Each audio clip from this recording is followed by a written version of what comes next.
Welcome to Rare Meat for Moms, parenting tools and life hacks for raising a child with a rare diagnosis. I'm your host, Meghan Weaver. Let's get to the meat of it. Thanks for joining us for part 2. If you missed our last episode, AAC Essentials, Choosing, Using, and Thriving with Communication Tools, please give that a listen. Now we're going to dive in to utilizing AACs in the classroom. Thank you, Mindy Youngs. Welcome back. Let's get to the meat of it.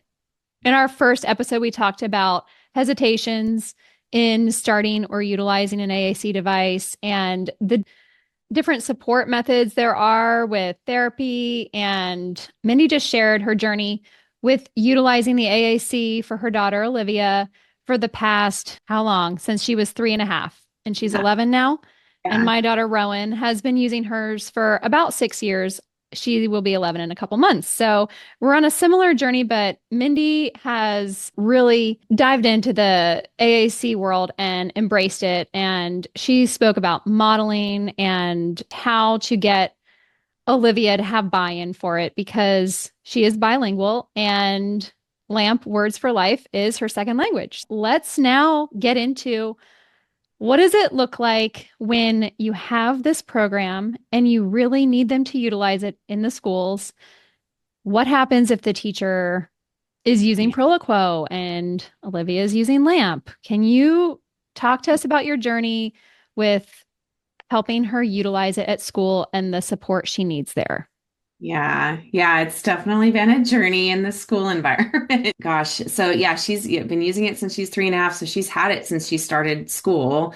And we've changed schools a couple times, or we were in one district when she started kindergarten, and we had a ton of great support there.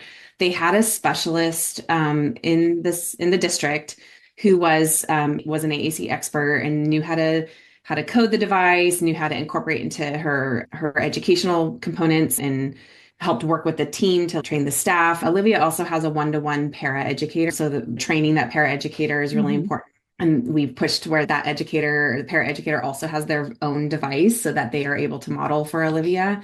But when we switched school districts, we knew it was going to be a challenge, and we were willing to fight that challenge. But so it's been 5 years of really pushing for making sure that the staff is adequately trained in using the device so Olivia can learn and be able to express what she's learned. And I think that's frankly been like one of the biggest issues is how they don't have adequately trained staff. And what they would tell me is, no, our staff is adequately trained. I'm like, please define what that means, able to. So I think one of the things that I worked with our speech therapist is helping to define that. And there's these Browns, it's called the Browns language stages, and we can share them in the notes here too. Yes, I'll definitely put that in the show notes.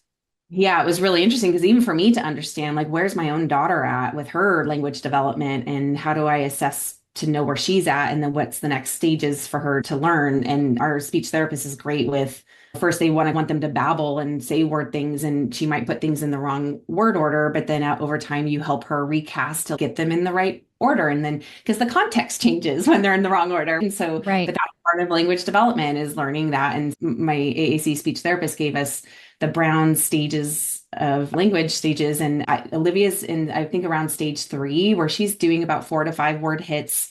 Sometimes she can get a little bit more. But so I went back to the district and was like, what I believe is that my daughter should not be teaching the staff how to use the communication device, and rather the staff that are working with her need to be adequately trained as defined by being at or above the level of my daughter. So if she's at Brown stage 3, the staff need to be either at stage 3 or above her so that they can help her advance her language and help her. So as you're teaching a kiddo language and through the device, they might say, eat apple, like, oh, you want to eat apple. You're adding language to them, or it's you want to eat apple. And you're giving them that one extra step. Yeah, it's me that wants to eat the apple versus just eat apple. But makes perfect sense that the instructor would be at or above the level of their student.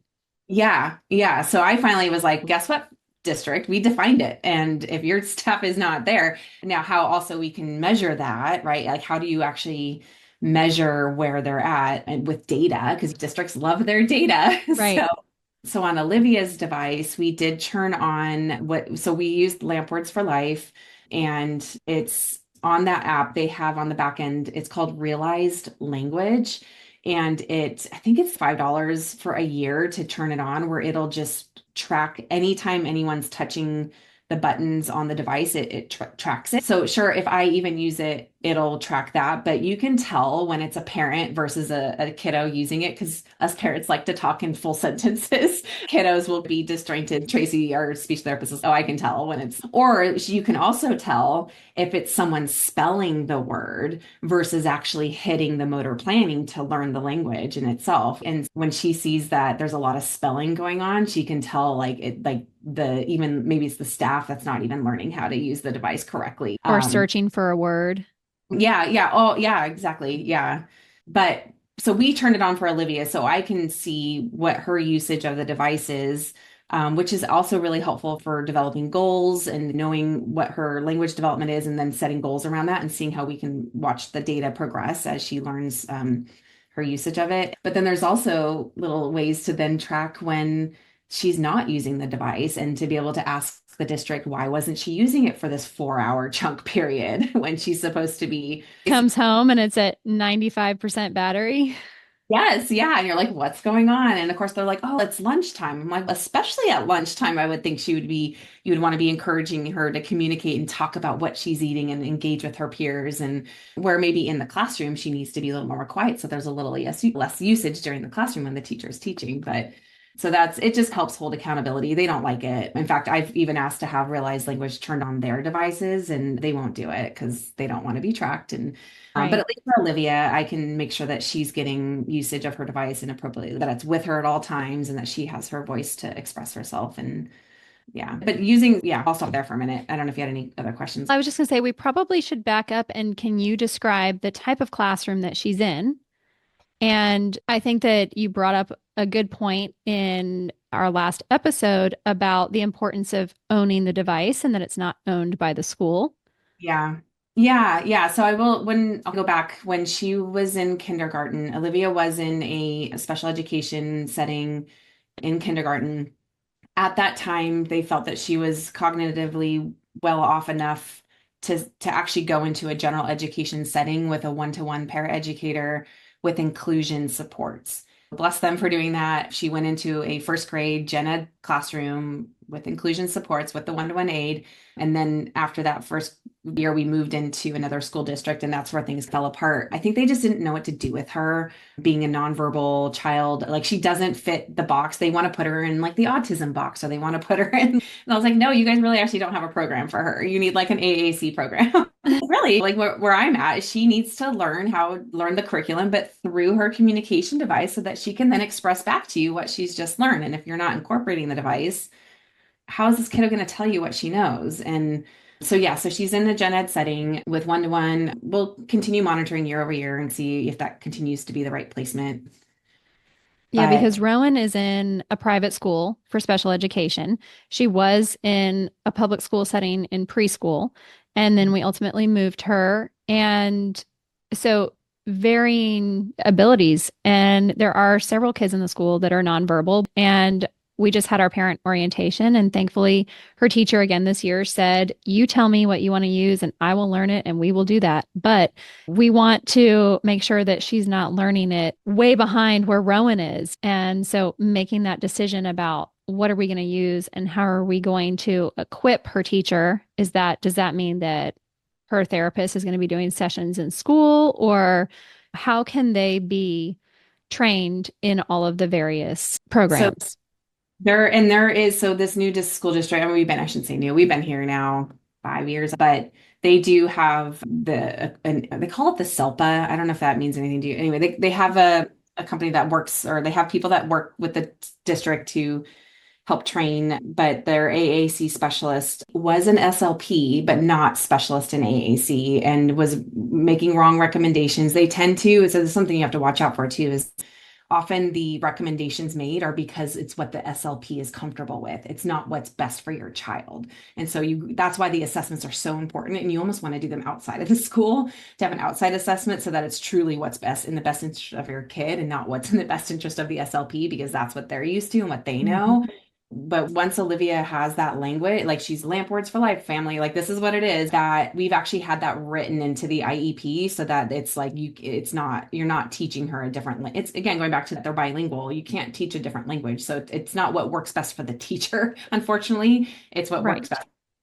Because Uh, if you had a child in the classroom that used ASL, you would expect that there would be a teacher that could sign with them oh, with exactly. So ASL. and it's great you brought that up because I've had this argument with the district where I was wanting, going back to the adequately, being adequately trained, that I didn't feel that the person that was providing the training knew. And there is a thing called being LAMP certified.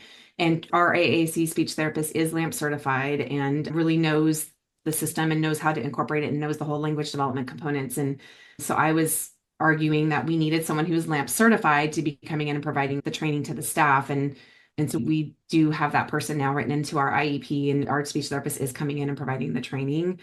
But man, yeah, and I know it's hard on the teachers. I know it's not easy. So I'm glad we have a one-to-one para because I mean, she's picked it up really quickly. But that modeling is really important and making sure that she's learning the curriculum or learning what they're asking her through the device so that she can then express herself back and what she knows. Otherwise, I'm like, how are you going to test her? Like she's, Right. like this is, I mean, So yes, there's other, it's but it just gets, there's more in these little kiddos' brains. I know they're so smart. absolutely, absolutely. And it always makes me feel awful when I realize I am underestimating her. We've had to go through some legal challenges, but I was starting to even getting to the point of like comparing, um, having the staff that are working with her being adequately trained, comparing it to how the district is responsible. Like you said earlier, if there's a child that does ASL, that they have to have an adequately trained ASL provider to then teach them the curriculum through ASL, right? And it's the Hmm. same thing for our kids. This is their language, so they should have an adequately trained lamp words for life communicator to then teach her. It's the same thing. And there's case studies out there, case studies out there of lawsuits that have been won over that exact thing where the district did not provide adequately trained ASL staff to teach the kid that I believe. And because AAC is so new, it's so new that it's kind of there's not a lot of case law out there about it. But I think we can draw a correlation to ASL to AAC and make that point the same because they are bilingual. So I'll leave it there. Hmm. What would you say to someone who is meeting that resistance from their school? What would their first steps be? Man, don't give up. Don't give up. Keep pushing, ask for data, ask how they're demonstrating adequately trained, have your own data. That's why going back to the realized language and having our own device that we paid for. I will say, like, we did when we first started AAC, the district did provide, and they are by law. That's another way. Actually, this is something we should talk about. Hmm. They are by law required to give you the AAC device with the language on it. Um, that is so arguably a third way that you can go about getting a communication device if insurance doesn't cover it or if you can't get it through a grant type of thing. But the school should and will have to provide it. They are also required to allow you to take that home. That's your kid's voice. I've heard stories where people are like, "Oh no, it stays with the school. The school won't let us take it home." It's like, are you kidding me? How are they supposed to tell you how their day was? So like, you're allowed to have that device come home with you every single day. It should stay with the kid at all times. And we had that at the beginning where we used their device, but then there's a lot you can set up codes where you put your own personal code in there and they would code it and they would put words in different places and I'm like I want to have a conversation around this. I want ownership over the device. I want ownership, so that's why we said thank you so much for your device. We are now choosing to use our own. We will provide that. And so yeah, we ended up buying it and have our own and we code it. I have the pass only myself, my husband and myself and the speech language, our personal or our AAC speech therapist has the passcodes and we're the only ones that can code it because I just don't want random words showing up and maybe not in a place that I would want them Right. for her. So We've definitely seen the random words make their appearance. And a lot of it is because there's a new download, a new software update, and it's loading it with pop culture. And oh, yeah, I have been driving down the road and all of a sudden I hear Papa Roach, Snoop Dogg. And I'm like, what? Where are these buttons that you have? I don't remember them being in there. so Ours does not, it updates, but it won't change her language unless I go in and copy it and put it into her language. So that's interesting. How That is funny. good to know. The things that she will get hooked on, the number of times, and she used to load them into the top bar. And that's why we took the bar down because I couldn't listen to Booker T. Washington, Ramadan. You're not expressing yourself right now. I know you are babbling, but mommy can't listen to this anymore. It happens because we have the bar on there. And so Livy will say Right. if she's coloring or something and she keeps hitting it, I'm like, Olivia, please clear your bar. And she'll clear it. Hmm. Yeah, oh, totally. But yeah, I think the advice is just hold your ground. You have the rights. It's your child's voice. Don't give up.